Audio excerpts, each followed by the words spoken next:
जमुना, जो दरवाजे पर आरती का थाल लिए खड़ी थी, अपनी नई बहू के पीछे एक शेरनी को देखकर चौंक गईं। ये क्या है गंगा? ये तुम्हारे पीछे कौन आ रहा है?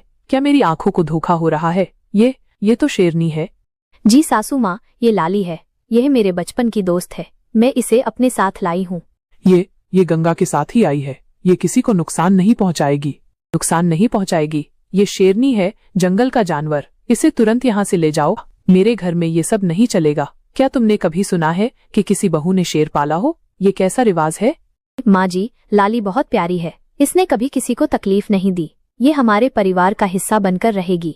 जमुना हाथ जोड़कर, हे भगवान, ये कैसी बहू मेरे घर आई है? शेरनी को परिवार का हिस्सा बता रही है। शंकर, तुम कुछ कहो इसे। गंगा कह रही है तो मान लीजिए ना। लाली सच में बहुत शांत है। जमुना गुस्से से अंदर चली जाती हैं, बड़बड़ाती हुई, जैसे मैं नहीं जानती जानवरों को। आज से इस घर में या तो मैं रहूंगी या ये शेरनी। गंगा उदास हो जाती है। लाली उसके पैरों से लिपट जाती है, जैसे उसकी उदासी समझ रही हो। अगले कुछ दिन घर में तनावपूर्ण माहौल बना रहा। जमुना हर समय लाली को घर से निकालने की बात करती रहती और गंगा उसे बचाने की कोशिश करती। एक दिन गांव के कुछ लोग जमुना के घर के बाहर जमा हो गए। उन्होंने सुना था कि गंगा शेरनी लेकर आई है और वे उसे देखने आए थे। अरे देखो तो, सच में शेरनी है। इतनी बड़ी, कहीं किसी को काट न ले। जमुना बाहर आकर, आप लोग देख रहे हैं ना, मैंने कहा था ना, ये लड़की मुसीबत लेकर आई है। इसे कहो इस जानवर को यहाँ से ले जाए। अगर ये मुसीबत नहीं है काका जी, लाली बहुत समझदार है। देखिए। गंगा ने लाली को कुछ इशारा किया और लाली बैठ गई। गांव के लोग आश्चर्य से देखने लगे। ये तो बात मानती है। हाँ, ये मेरी दोस्त है।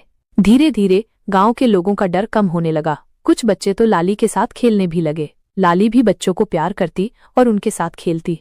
लेकिन जमुना का गुस्सा अभी भी शांत नहीं हुआ था। उन्हें ये बात बिल्कुल पसंद नहीं थी कि उनके घर में एक शेरनी रहे। एक दिन जमुना ने पंडित जी को घर बुलाया।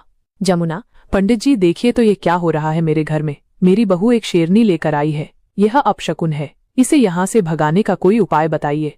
पंडित जी सब सुनकर, देखिए जमुना जी, जैसा आप कह रही हैं वैसा तो नहीं लगता। मैंने सुना है कि वो शेरनी किसी को नुकसान नहीं पहुंचाती, बल्कि वो तो बच्चों के साथ खेलती है। लेकिन पंडित जी, ये तो जंगल का जानवर है। कभी भी कुछ अनहोनी हो सकती है।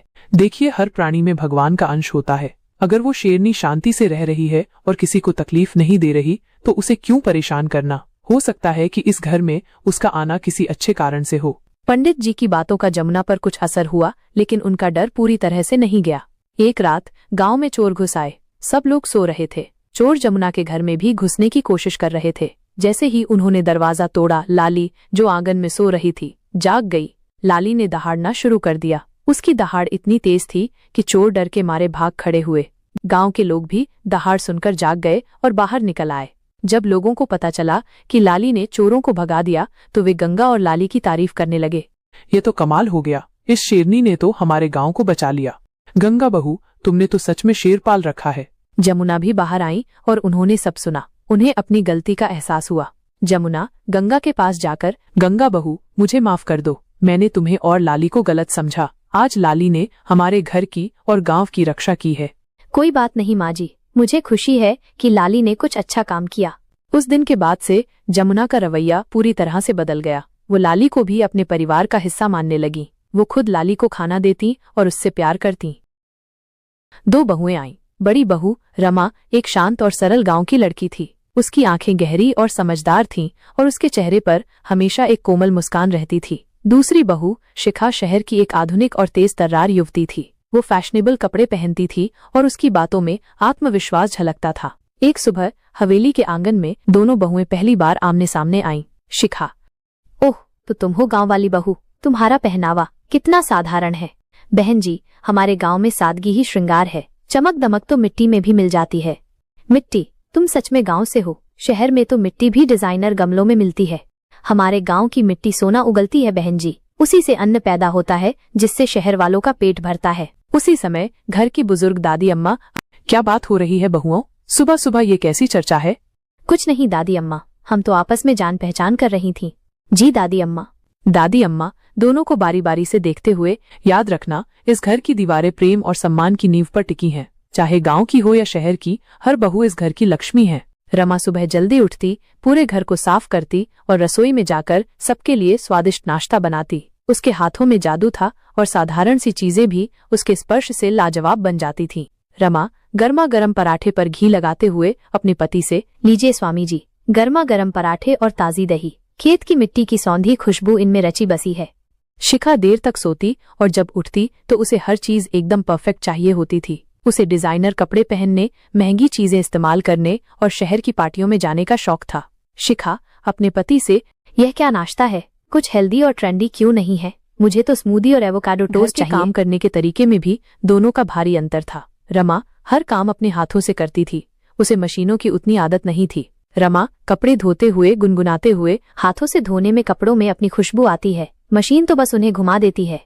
शिखा हर काम के लिए नौकरों पर निर्भर रहती थी और उसे हर चीज तुरंत चाहिए होती थी। शिखा गुस्से में नौकर से, ये क्या तरीका है काम करने का, इतनी देर क्यों लगा दी, मुझे अभी ये कमरा बिल्कुल साफ चाहिए। एक दिन घर में एक बड़ी पूजा का आयोजन किया गया। रमा ने पूरे घर को फूलों और रंगोली से सजाया। उसने अपने हाथों से प्रसाद बनाया और हर काम में बढ़ चढ़कर हिस्सा लिया। रमा पूजा की तैयारी करते हुए उत्साह से, यह पूजा हमारे परिवार के लिए सुख शांति लाएगी, हर चीज प्रेम और श्रद्धा से करनी चाहिए। शिखा को इन सब कामों में कोई दिलचस्पी नहीं थी। वो बस सजी धजी बैठी रही और मेहमानों के आने का इंतजार करती रही ताकि वो अपनी महंगी साड़ियां और गहने दिखा सके। शिखा अपनी सहेली से, ये सब कितना पुराना तरीका है, आजकल कौन इतना समय बर्बाद करता है, मुझे तो बस सोशल मीडिया पर अपनी तस्वीरें अपलोड करनी है। दादी अम्मा ये सब देख रही थीं। उनकी अनुभवी आंखें दोनों बहुओं के अंतर को भांप रही थीं। दादी अम्मा मन ही मन, दोनों ही अपने अपने संसार की रानी हैं, देखना है इस घर को कौन अपना घर बना पाती है। एक दिन घर में एक छोटी सी बात पर दोनों बहुओं के बीच बहस हो गई। शिखा रमा के बागवानी के शौक पर हंसते हुए, ये क्या क्यारियां बना रखी हैं, मिट्टी और कीचड़, तुम्हें और कोई काम नहीं है क्या? बहन जी, यह मिट्टी नहीं, जीवन है, इनमें पौधे बढ़ते हैं जो हमें फल और सब्जियां देते हैं। प्रकृति से जुड़ने में शांति मिलती है। शांति? मुझे तो शॉपिंग मॉल में शांति मिलती है जहां नए नए डिजाइनर कपड़े मिलते हैं। हर किसी की अपनी पसंद होती है बहन जी, लेकिन जो चीजें हम खुद उगाते हैं उनमें एक अलग ही संतोष होता है। बहस बढ़ती गई और दोनों की आवाजें ऊंची होने लगीं। शिखा, तुम गांव वाली हमेशा पिछड़ी हुई बातें करती हो, तुम्हें दुनियादारी की क्या खबर, और आपको रिश्तों की क्या कदर, हर चीज को पैसे और दिखावे से तोलती हैं आप। दादी अम्मा ने जब ये शोर सुना तो वो तुरंत वहां आईं। दादी अम्मा, बस क्या हो रहा है ये मेरा घर है, कोई बाजार नहीं, अपनी जबान पर लगाम लगाओ दोनों। दोनों बहुएं दादी अम्मा को देखकर चुप हो गईं। दादी अम्मा दोनों को बारी बारी से देखते हुए, तुम दोनों अलग अलग परिवेश से आई हो, इसलिए तुम्हारे विचार अलग हो सकते हैं, लेकिन इस घर में तुम्हें एक दूसरे का सम्मान करना सीखना होगा।